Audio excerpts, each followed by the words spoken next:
ইবাদতে পূর্বসূরীদের ধরন পদ্ধতি, পূর্বসূরী তথা সালেফে সালেহীন। পরিভাষায় তিন শ্রেণীর মানুষকে বুঝায়, সাহাবা, তাবেঈন, তবে তাবেঈনদেরকে।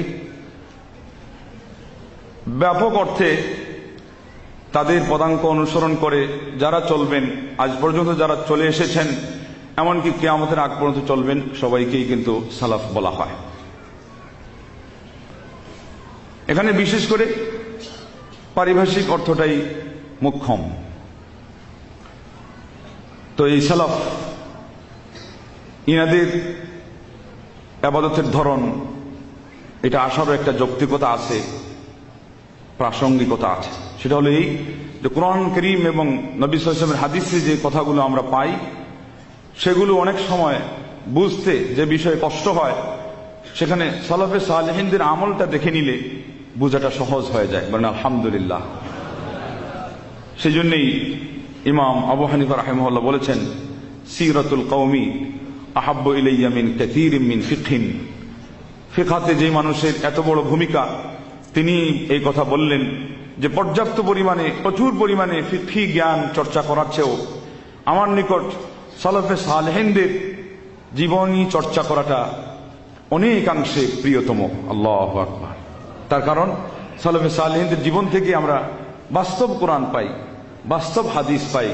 যদি সালাফে সালেহিন, প্রকৃত অর্থে ওই সালাফে সালেহিন পর্যন্ত আপনি পৌঁছতে পারেন এবং বিশুদ্ধ সূত্রে তাদের কথাগুলো আপনি উদ্ধার করতে পারেন। শর্তটা কিন্তু মনে রাখতে হবে। শর্তটা কি?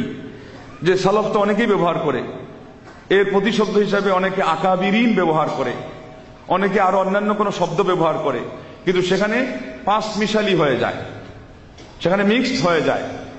আর সালাফে সালেহিন অনুযায়ী, সালাফে সালেহিনদের পদাঙ্ক অনুসরণকারী যারা, ওনারা যে অর্থ ব্যবহার করেন, সেখানে কিন্তু সালাফ দিয়েও তার একটা প্রকৃত অর্থ বুঝান। আর ওনাদের থেকে যে কথাগুলো ওনারা বর্ণনা করেন, সেগুলো ওনারা নিশ্চিত হয়ে বলেন এবং কোরআন ও সুন্নাহর সাথে মিলিয়েও আবার দেখে নেন। এই ধরনের সালাফে সালেহিনকে সামনে রেখে কবি বলেছিলেন, আতা আসলাফ কা জজবায়ে দরু কর, আতা আসলাফ কা জজবায়ে দরু কর, শরীকে জুমরায়ে লা ইয়াহজানু কর, খিরত কি ঘুতিয়া তো সুলজা চুকা হ मैं, আয় মেরে রব মুঝে সাহেবে জুনু কর। বলেছিলেন যে আমাকে তুমি আসলাফ, সালাফের বহু বচন, ওনাদের জজবা আমার অন্তরে দাও। আল্লাহু আকবার। সালাফে সালেহিনদের জজবা অন্তরে আসার জন্য উনি দোয়া করছেন। এরপরে বলছেন, এমন মানুষের অন্তর্ভুক্ত করো যারা দুশ্চিন্তাগ্রস্ত হয় না। সালাফে সালেহিনরা কোনদিন দুশ্চিন্তাগ্রস্ত হতেন না। ইসলাম পেয়ে, সুন্নাহ পেয়ে তারা সব সময় নিজেদেরকে সুখী মনে করতেন, সৌভাগ্যবান মনে করতেন। তারপরে বলছেন, খিরত কি ঘুতিয়া তো সুলঝা চুকা হমায়, আমি আমার বিবেকের তাঁত তো বুনেছি হে আল্লাহ, এবার আমার বিবেকের মধ্যে বুদ্ধি তুমি বৃদ্ধি করে দাও, সুমতি আমার মধ্যে তুমি বেশি করে দাও। বলুন আল্লাহুম্মা আমিন। এটাকেই সামনে রেখে আরেকজন বলেছিলেন, উনহি কি মতলব কো কহ রহা হো, जुबा मेरी है रात उनकी, उन्हीं की महफिल सजा रहा हो, जुबा मेरी है बात उनकी, उन्हीं की महफिल सजा रहा हो, चिराग मेरी है रात उनकी। আমি তো ওনাদেরই উদ্দেশ্য, ওনাদেরই কথা, ওনাদেরই লক্ষ্য, কর্মপদ্ধতির কথা আপনাদের সামনে ব্যাখ্যা করতে বসেছি। ভাষাটা আমার, কিন্তু কথাটা ওনাদের, বক্তব্যটা ওনাদের। ওনাদের মাহফিলকেই আমি আলোকিত করছি, সুসজ্জিত করছি। চেরাগটা আমার, বাতিটা আমার, কিন্তু রাত্রিটা ওনাদের। আল্লাহু আকবার। মানে রেখে যাওয়া তথ্য উপাত্য ওনাদের, আমরা শুধু এটা পৌঁছিয়ে দিচ্ছি আপনাদের কাছে। ওই যে আল্লাহ নবী সাল্লাল্লাহু আলাইহি ওয়াসাল্লাম বললেন বিদায় হজ্জের দিন, পৌঁছে দিও আমার বাণী সবার কানে কানে, যা শুনেছ আমার থেকে সবাই যেন জানে, আলা ফালিবাল্লিগুল শাহিদুল গায়বা। তো ইবাদতের অর্থের মধ্যে কি কি আসে আমরা সেটা বলবো। তার আগে প্রাসঙ্গিক এই কথাটা যখন এসে গেল, সেটাও ক্লিয়ার করা হোক। এই যে যেদিন বলেছিলেন ফালিবাল্লিগুল শাহিদুল গায়বা, পৃথিবীর ইতিহাসে কোন মায়ের সন্তান এত পরিশ্রম করেননি, এত মান আল্লাহর পথে উৎসর্গ করেননি, এত ঝুঁকিপূর্ণ পরিবেশে নিজেকে সেখানে নিয়ে ফেলে দেননি আল্লাহর উদ্দেশ্যে।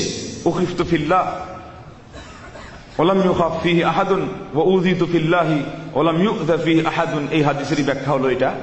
কিন্তু বিদায় হজ্জের দিন জীবনের সকল ধর্মকর্ম ত্যাগ ও তিতিক্ষা, দাওয়াত ও জিহাদ এর অজস্র পরিশ্রমের মাধ্যমে যে পাহাড় তৈরি করলেন, সেই দিগন্ত ছোঁয়া যে আমলের ঢের তিনি উপার্জন করলেন, সেটাকে সামনে রেখে তার সাহাবাদেরকে অলমোস্ট 1.25 লক্ষ সাহাবায়ে কেরামদেরকে সামনে রেখে তার আমলের বিবরণী কোন একটা ইঙ্গিতও দিলেন না যে দেখো আমি এই কাজ করেছি, ওই কাজ করেছি, তোমাদের জন্য এটা করেছি। শুধুমাত্র আল্লাহর কাছে সাক্ষীটা রাখার তিনি আকুতি পেশ করলেন যে আল্লাহ পাক তুমি সাক্ষী হয়ে যাও, আর তাদেরকে সাক্ষী রাখলেন যেন কিয়ামতের দিন সেটা কাজে লাগে, দুনিয়াতে আমার কাজ কাউকে যেন আমার দেখাতে না হয়। আল্লাহু আকবার। ইখলাস, মানে ইবাদত আপনি করবেন, সালাফে সালেহিনদের ইখলাস সহ ইবাদত করবেন। তাদের ইখলাসের মর্ম এত দূর পর্যন্ত পৌঁছেছিল যে কাজ করেছেন, কথা বলেছেন, কিন্তু সেটা দিয়ে আবার খোঁটা দেওয়া তো দূরের কথা, সেটা প্রকাশ করে আমি এটা করেছি সেটা করেছি এতটুকু মানসিকতা ছিল না সেই মানুষের যিনি সালাফে সালেহিনদের শীর্ষে অবস্থান করেছেন। তার নাম মুহাম্মদুর রাসূলুল্লাহ বলেন সাল্লাল্লাহু আলাইহি ওয়াসাল্লাম।